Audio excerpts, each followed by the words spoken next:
Here is a tutorial on how are you going to use Kane AI. First, go ahead and go to the official website of the Kane AI. Kane AI is the world's first end-to-end software testing agent advanced AI-powered platform that you can use. It is partner or similar with Kairos or Absurify or Qmetry.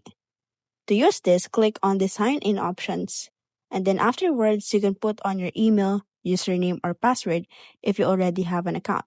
If not, click on the Join Today and then choose a account or a premium account that you wanted to avail on the Kane AI. So as you can see, there is a standard, unlimited, and of course, there is a basic, which is free for first-time users or for those users who wanted to try it first. Click on Join Now and just put on the necessary details, such as your name, email, username, and password. After putting the necessary details, you will be redirected on this page. Click on the Create options.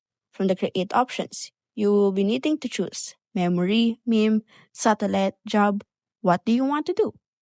And then, for example, you are going to choose Create Meme. Now, what you need to do is to input the title of the meme and then put on the commentary and then put on the alt text as well as the tags. And then when you're done, click on the save options. Now you have a meme.